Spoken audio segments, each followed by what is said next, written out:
Salut à vous chers visionneurs de nos vidéos d'astuces sur la technologie. Bienvenue sur la chaîne YouTube Kingsoft Lab qui est consacrée au numérique. Si vous n'êtes pas encore abonné, cliquez sur le bouton abonner et activez la cloche des notifications pour être informé de tous les nouveaux vidéos qu'on va publier. Regardez nos vidéos directement sur notre chaîne YouTube, c'est gratuit. Et si la vidéo vous a apporté des solutions à votre besoin, cliquez sur j'aime et écrivez votre commentaire dans l'espace commentaire. Et n'oubliez pas de partager la vidéo avec d'autres passionnés du numérique pour faire évoluer la science. Alors, suivez cette vidéo jusqu'à la fin. Voilà, ici nous allons parler du trait. Un trait n'est autre qu'une mini-classe où une seule méthode est déclarée. Ensuite, les deux classes sont déclarées et chacune utilise le trait que vous créez. L'utilisation d'un trait dans une classe se fait grâce au mot-clé use. En utilisant ces mots-clés, toutes les méthodes du trait vont être importées dans la classe. PHP intègre un moyen de réutiliser le code d'une méthode dans deux classes indépendantes. Cette fonctionnalité permet ainsi de repousser les limites de l'héritage simple. En PHP, une classe ne peut hériter que d'une et une seule classe mère. Là, nous allons déclarer nos traits. Voilà comment on déclare le trait en PHP. Insérer des attributs de nos clés, de nos traits plutôt.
On déclare aussi quelques de classes.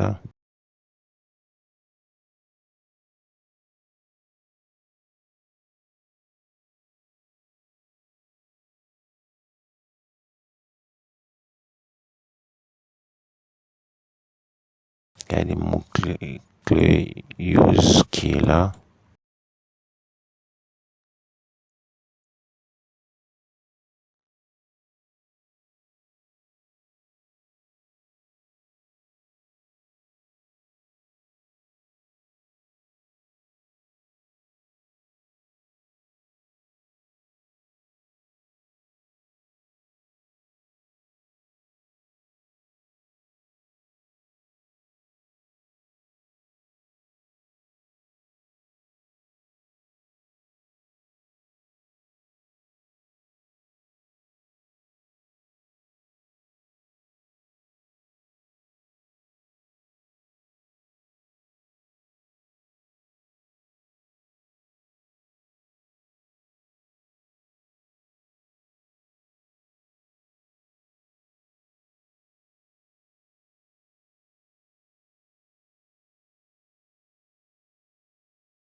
il y a un petit erreur qu'on a commise. Nous avons mis des variables qui est différent avec ce qu'on a déclaré.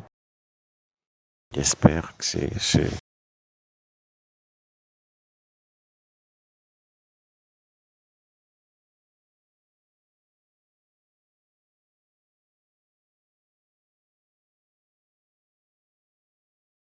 ça qui a créé cette erreur.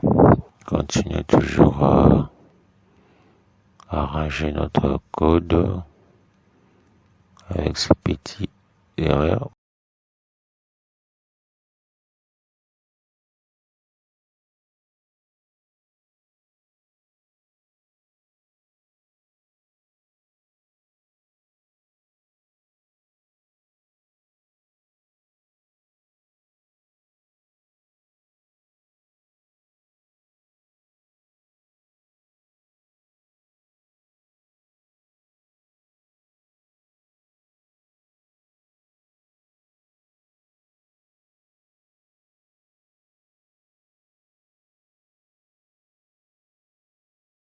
Maintenant voilà, ça nous a affiché notre message sur le trait. Si vous vous spécialisez dans le langage de programmation PHP, vous allez comprendre tout cela. Ici, nous abordons que sur les notions de base de ce chapitre. Donc, vous voyez qu'il y a des notions de base. Nous avons les méthodes trait contre les méthodes classe. La méthode plus forte qui est le trait. Conflit entre méthode de trait et méthode de classe. La classe plus forte que le trait. Le conflit entre méthode de classe et méthode de trait et méthode de classe. Si une classe, la classe plus forte que le trait, le conflit entre les méthodes de trait et méthode de classe. Si une classe déclare une méthode et qu'elle utilise un trait possédant cette même méthode, alors la méthode déclarée dans la classe importera sur la méthode déclarée dans le trait. Là, nous avons fait une petite lecture sur ces traits, comment méthode est plus fort, ou bien cette classe est plus fort. Nous allons déclarer tout ce qui est à déclarer des attributs, des traits, des classes pour cette méthode.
qui nous a affiché notre message qui est là et le résultat a été parfait. Ça, ce sont les traits, comment les traits fonctionnent. Les traits plus forts que la mère, donc ce qui hérite. À l'inverse, si une classe utilise un trait possédant une méthode déjà implantée dans la classe mère de la classe utilisant le trait, alors ce sera la méthode du trait qui sera utilisée. La méthode du trait écrasera celle de la méthode de la classe mère. Là, on va insérer notre trait. Donc le trait qui est plus fort que la mère. Donc ce qui est la mère, donc ce qui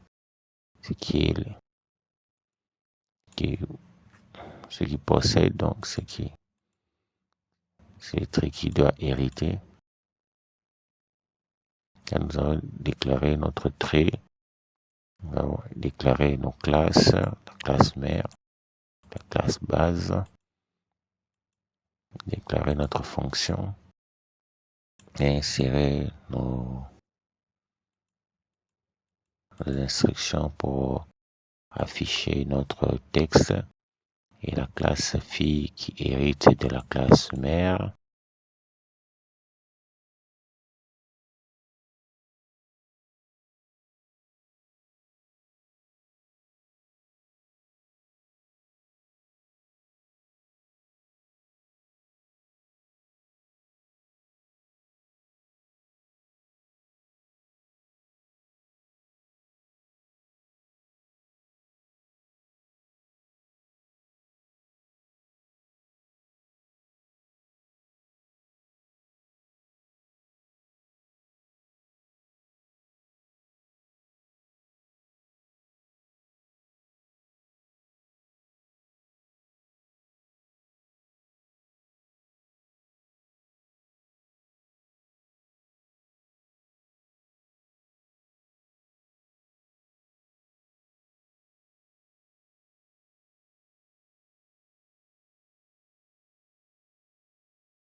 Et là, notre message s'est affiché, voilà le résultat. Et c'est presque à la fin de cette vidéo. Merci d'avoir suivi cette vidéo. À la prochaine. N'oubliez pas de vous abonner et activer la cloche de notification. Cliquez sur j'aime et commentez la vidéo. Écrivez votre commentaire dans l'espace commentaire. Et n'oubliez pas de partager la vidéo avec d'autres passionnés du numérique pour faire évoluer la science.